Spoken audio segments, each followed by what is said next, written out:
Hiya, it's Molly from the Reading Hour. I hope things are good where you are.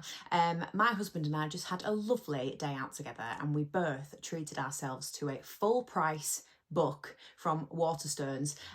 In this economy, yes, shocking, but we did, and we enjoyed our little day out. But it made me think that I've accumulated quite a lot of books over this past month, so I'm going to do a bit of a book haul for you today. So it's a bit of a fun one. I've got some library learns to go through, I've got some Vinted bargains to go through, I've got some books that people have kindly lent me as well. So yeah, let's have a chat. We're going to start with the two that we bought today. So I just finished Middlemarch, and I very much enjoyed it. I love the writing style, but I thought it was blooming long. And a few recommendations, I can specifically think of Aaron from Aaron Read a Book said to read Silas Marner. I don't know why I really struggle with that word Silas. I want to say, it's obviously Silas, isn't it? Silas Marner. So I picked up this from Waterstones today. It was £8, which isn't too bad really, is it?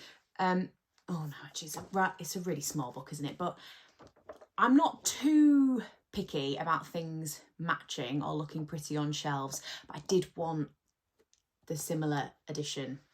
What is it, the English? Yeah, Penguin English Library. I wanted the same to match my copy of Middlemarch. So I hope to get around to this quite quickly. I'm going a little bit off-piste from my 13 classics I want to read this year video, but do you know what, wherever inspiration and enthusiasm for certain authors and books takes you, one must follow, otherwise what is the point, eh? So yeah, I picked up this and I'm looking forward to giving it a go. It's much less intimidating. It's just over 200 pages, so yeah, I'm really looking forward to trying this one, and then I think it will help me sort of solidify my views on Eliot a little, I hope, anyway. So yeah, there's that one. My husband picked up the Murderbot Diaries. He's smashed through a good 70 pages of this already today. He's a really fast reader, my husband. He's significantly faster than me. When he really puts his mind to it, he can fly through a book.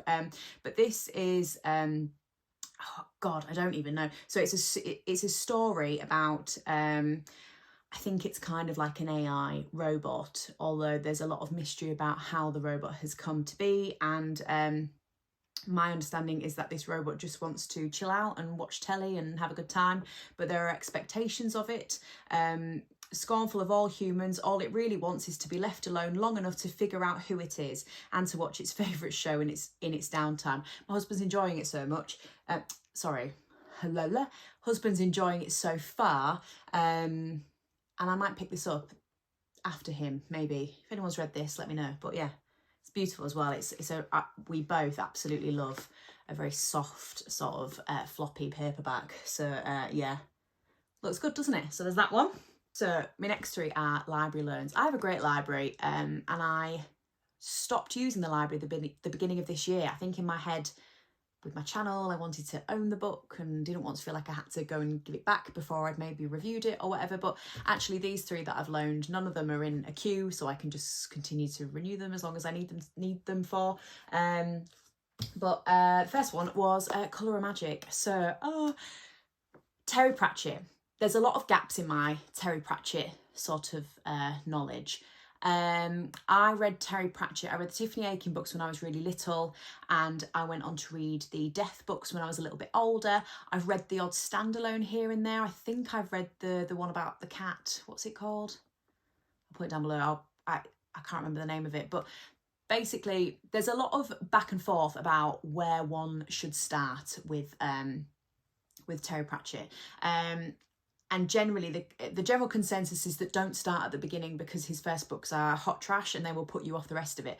That being said, there's two things to say about that. First of all, I think I know Pratchett enough now to start from the beginning, and so I'm going to do that. And the second thing is, I don't think this is hot trash. It's so funny, Pratchett wasn't really at the forefront of my mind, and then I feel like have sort of had a lot of back and forth with different booktubers that are really into Pratchett, and so it's kind of re-sparked my and yeah, let's get stuck into Discworld again as an adult. So yeah, I'm really well. I finished it today. And you know, just you fly through them. They're so quick. His prose is a bit clunky. I'll talk about it properly in a wrap up or a specific video for it. But yeah, love it. Great. well excited to crack on with these. Fantastic. I also learned 2 books here. Back to the book thing mentioned There by Tommy Orange. I think it was his favourite book of 2024, so had to pick that one up, obviously. That being said, I think this is about not very nice stuff, isn't it? It says, here we go. All of these characters that it's listed already are connected by bonds they may not yet understand. All of them are there for the celebration that is the big Oakland powwow. But Tony Loneman is also there, and Tony has come to the powwow with darker intentions. So I don't know if something horrendously violent's going to happen. It's going to upset me. But anyway, there you go. So yeah, looking forward to this one very much. And the other one, I saw an Instagram post and it said, if you like Severance, you will like these. Now, I absolutely loved the first season of Severance. If you haven't seen it, it's unbelievably creative. It was absolutely fantastic. I haven't seen the second season yet because I've got to sacrifice like a week of reading time to watch it because the reading hour only get a couple hours in the evening. But I picked up this because of that post, really. So this is Yoko Ogawa's The Memory Police. I also saw Ellen from Ellen's Book Club. Ellen's Book Club? Yes. Ellen's Book Club talking about this. And yeah, it was just a few different pointers in the direction of this book. So yeah, don't really know a lot about it, to be honest. But I imagine it's that sort of creepy, dystopian sort of style fiction. Where's the blurb? It's here. It says, to the people on the island, a disappeared thing no longer has any meaning. It can be burned in the garden, thrown in the river, or handed over to the memory police. Soon enough, the island forgets it ever existed.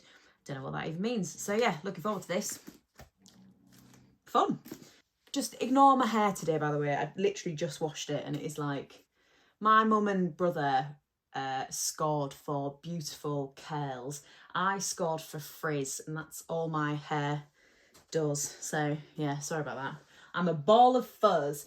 So these next books are books that have been kindly lent to me. The first 2, we'll do these first. My brother, speaking of my curly head brother, he is currently backpacking around South America. So my mum gave me, so sorry Jamie if you're watching, my mum gave me carte blanche to go through their bookshelves at home, and I nabbed the Light I love that I said these were lent to me. I stole the Light Fantastic and Equal Rights from my baby brother, just because I've picked up the Crawler of Magic, and these are the next 2, I believe, in chronological order. This is so funny. Look at that. I wonder if I'll get banned for that. I don't know if I'm near the camera, but there.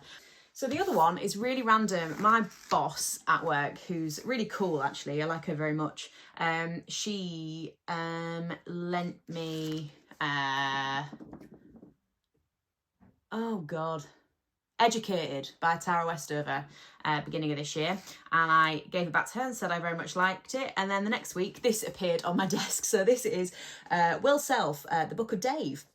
I believe it is about well, I can tell you, there's a blurb. It says, what if a demented London cabbie called Dave Rudman wrote a book to his estranged son to give him some fatherly advice? What if that book was buried in Hampstead and hundreds of years later, when rising sea levels have put London underwater, spawned a religion? What if one man decided to question life according to Dave? What if Dave had indeed made a mistake? So my boss said to me that this is kind of weird because quite a lot of the dialogue is written in sort of phonetic Cockney, like a Cockney accent.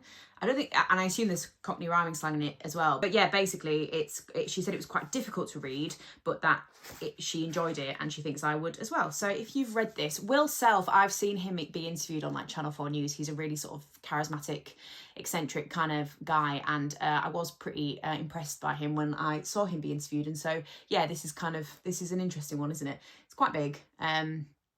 But yeah, if you read this, let me know. Okay, next up is where I think the potential judgment can kick in. So Vinted, if you find one book on Vinted, you click on it, you're like, great, I want that book, one book for £1. And then they'll have like a 20% discount on. So with every item that you include in the bundle, you get 20% off. That's a recipe for disaster.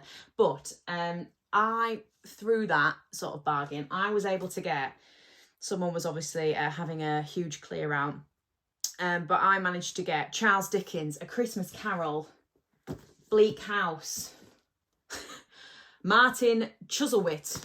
That one's completely new to me. Great Expectations, and The Old Curiosity Shop. The Old Curiosity Shop. Oh my God, The Old Curiosity Shop. There we go. I managed to get these 5 for like £4.30, so how could I not? I read Christmas Carol when I was at school, and I remember being like, oh, miss, I don't want to read that. And then sort of eating my words and really enjoying it, being really surprised. I was having a great time with Christmas Carol. So never read any other Dickens.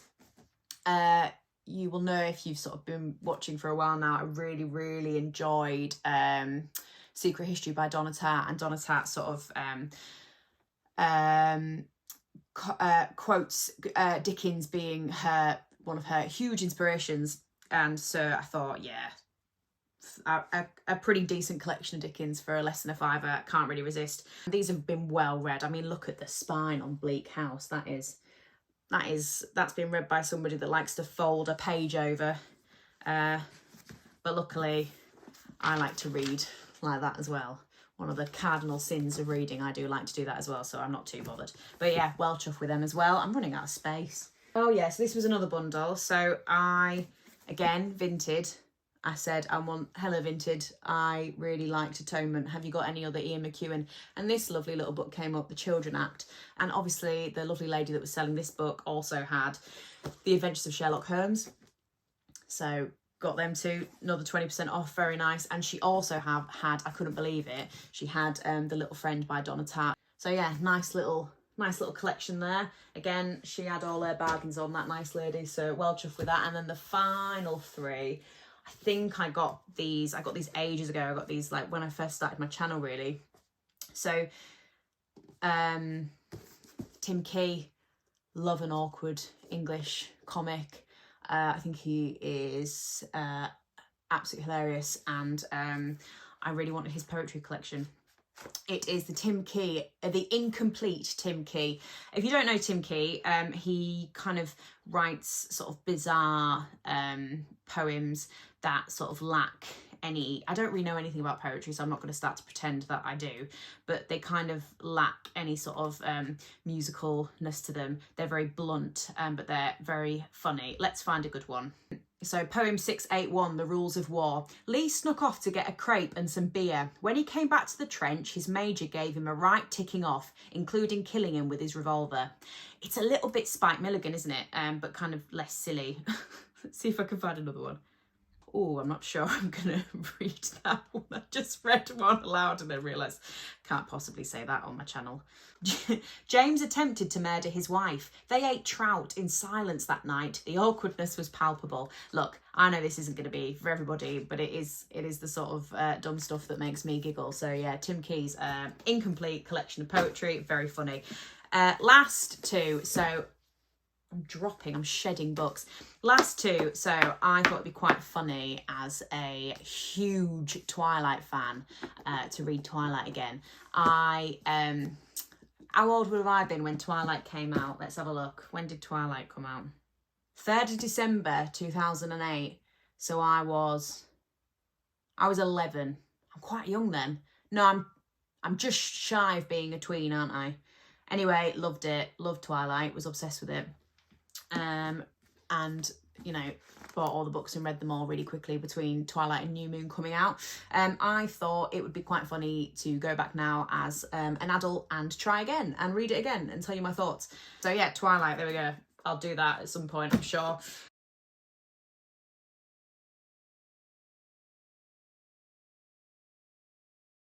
And then finally, this one's really interesting. So fun fact about me, I've lost like 40 pounds in about a year and a bit. Don't know what that is in kilograms, don't ask me.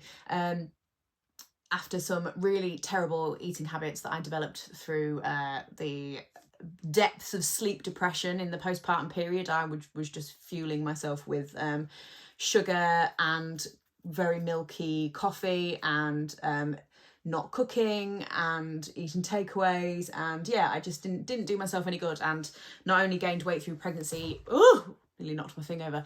Sorry, not not only gained weight through pregnancy, but then continued to gain weight through maternity leave, and got myself in a right old pickle. I was very, very overweight and very, very unhappy.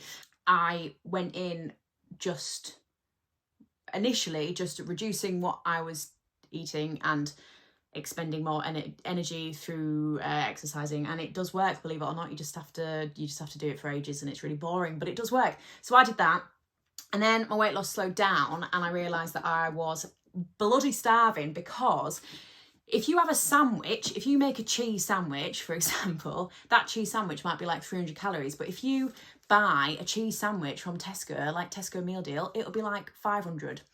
Why? Because it's full of crap. So this book, Chris Van Tullochen, I believe he is an NHS doctor, has basically come out and just said, yeah, we're all just eating crazy amounts of ultra-processed foods, so foods that have huge amounts of added crap into them to make us all, well, borderline addicted, but also overly nourished in calories, but undernourished in, you know, the minerals and vitamins that we need to be healthy, happy humans. And so this past year, I have adopted his ethos and continue to lose more weight and probably be the healthiest that I've been in a long time. I'm still overweight, but I'm significantly less overweight than I was. And yeah, I'm a big believer that we all just need to look at what we're eating, because we just, it's not our fault that, you know, you go to any supermarket, you do your shop, you queue up, and you're just surrounded by rubbish that is advertised to be incredibly attractive to you, and then when you actually come to eat it, it's got chemicals in it and additives and preservatives and God knows what else to make you need to come back for more all the time. I do feel quite strongly that I had a problem, and the information provided by it's a documentary, I watched the documentary, and the information provided by this gent has really helped. So, you know, yeah, interesting. So Ultra Processed People by Chris Van Tullochen. We'll give that one a go at some point as well. Yeah. So that's me. That's my book haul. Absolute loads of stuff. Sorry about that. Hope I've not bored you too much. But yeah, I'm going to crack on. I'm going to read... What am I going to read next? Am I going to do Terry Pratchett next, or am I going to do George Eliot? Very different. But yeah, I'll have a cup of tea first and think about it. Anyway, thanks for watching. And yeah, see you next week. Bye.